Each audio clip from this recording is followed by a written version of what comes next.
खिलाऊं? घर में कुछ नहीं है, खाना खिलाओ माँ, खाना खिलाओ। खाना सुनो, आज से तुम जाएगा काम करने के लिए, समझ गया? चलो खोलो इसको। ये बताओ जाएगा कि नहीं काम करने के लिए? माँ क्या है? मैं तो अभी बहुत छोटा हूँ माँ, मैं काम करने कैसे जा सकता हूँ माँ? छोटा है तो क्या, तुम्हें ज्यादा ना भूख लगता है? अगर काम नहीं करेगा तो क्या खाएगा घर में? माँ को खाएगा तुम, माँ मुझे खाना दो। वो भी लड़की आती है कि माँ मुझे खाना दो, तू भी बोलता है माँ मुझे खाना दो। घर में क्या मैं खाना पका करके रखी हूँ? खाना पका दिया है।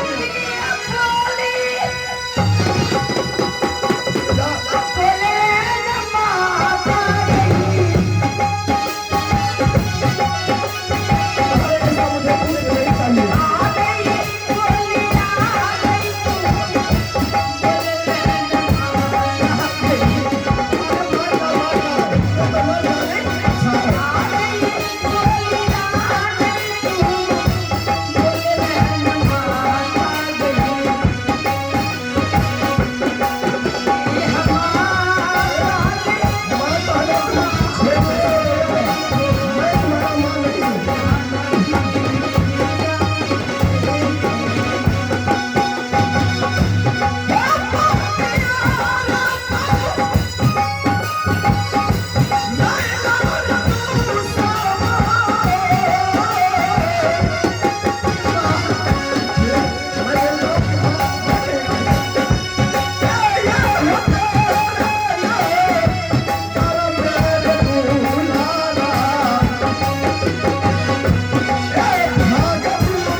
खाना दे दो माँ, मुझे क्यों मारपीट कर रही हो माँ? खाना? हाँ माँ। खाना मैं कहाँ से लाऊंगा? बताओ कि खाना तुम्हारा बाप बना कर रखा है घर में। खाना दो माँ, खाना दो। मैं एक बार बोला कि मुझे घर में खाना नहीं है। अगर तुम्हें इतना ही शौक है तो तुम्हें खाना बना करके मुझे भी तुम्हें देना होगा खाना, समझ गया ना? खाना दो माँ, खाना।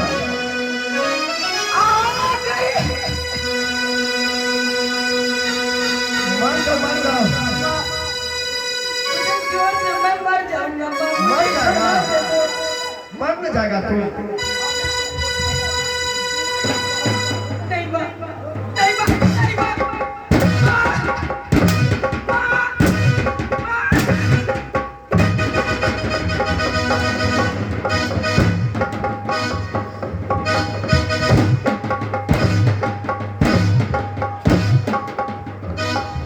खाना खाएगा संडाल कहीं का।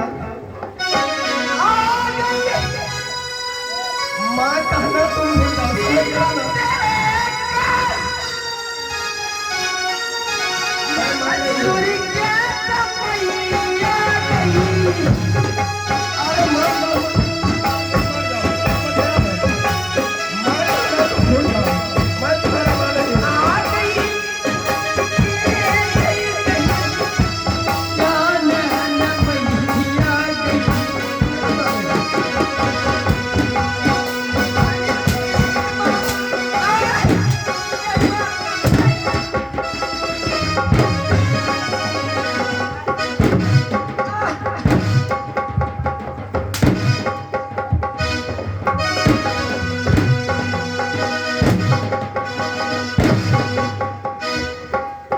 खाना खाना, आप बताओ कि खाना अच्छा लग रहा है ना?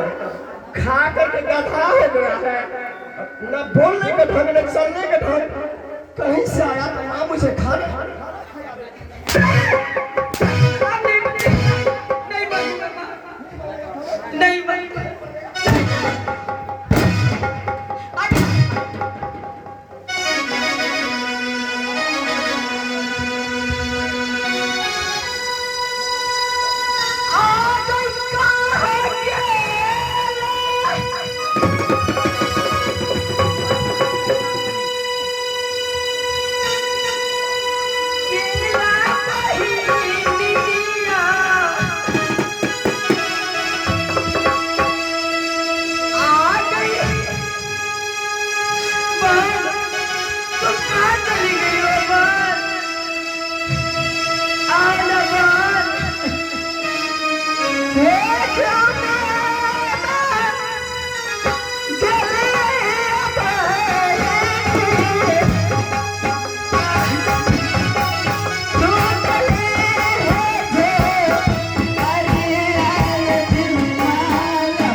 भूख लगा था। हाँ बात, जब मैं माँ से खाना मांगने के लिए गया तो माँ मुझे बहुत पिटाई की है बात। नहीं ये नहीं हो सकते भैया, ये नहीं हो सकते। नहीं, चलो मैं अभी माँ के पास जा रही हूँ।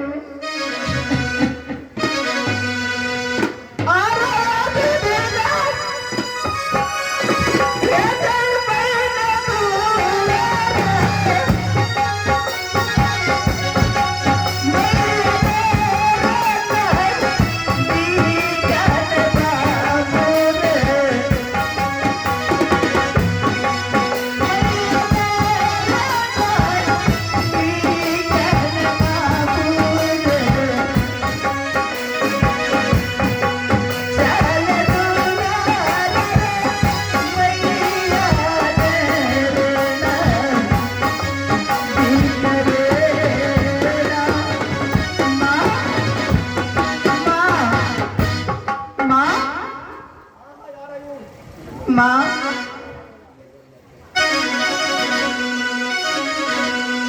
माँ, बोलो बेटी। सिर्फ सुदामा को यही गलती है ना जे आपसे खाना मांगे। माँ आप खाना मांगने खिलाने की वजह से तुम मारपीट इतना क्यों की है माँ? कौन मारपीट किया? मैं मारपीट किया हूँ?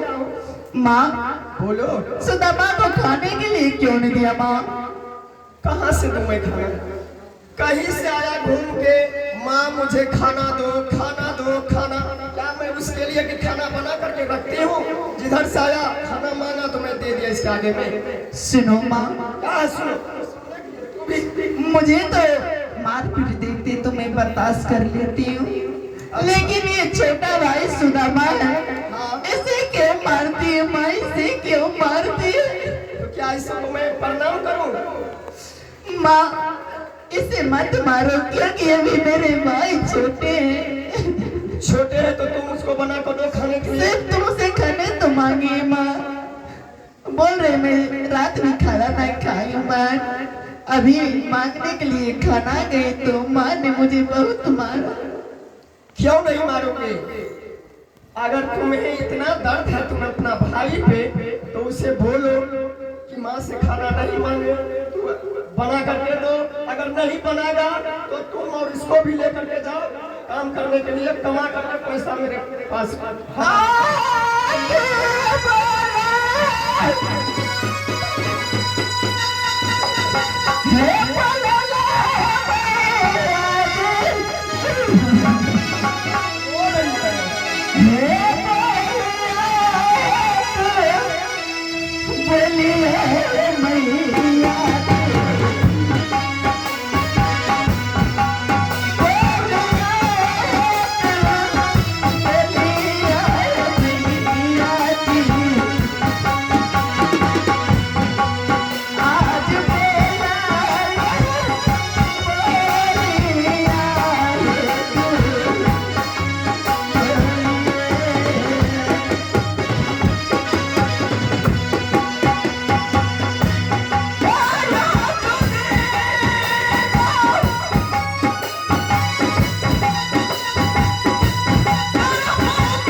बहन मुझे पैर दबाओ, समझ गई?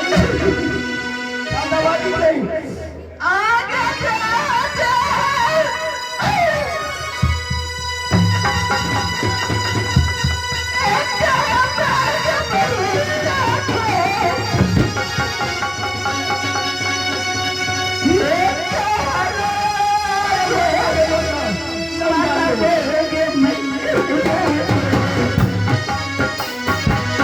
तुम्हारी ऐसी मुझे कोई नहीं चाहिए।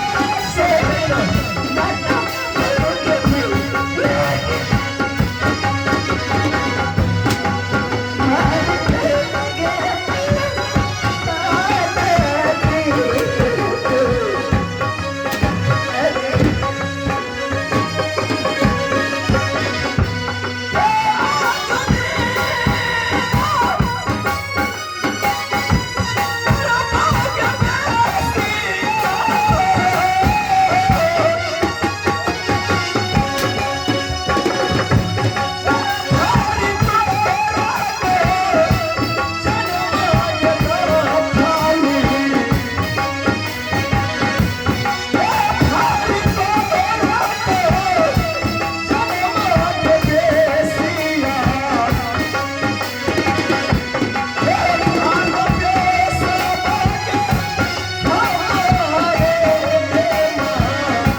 रही है।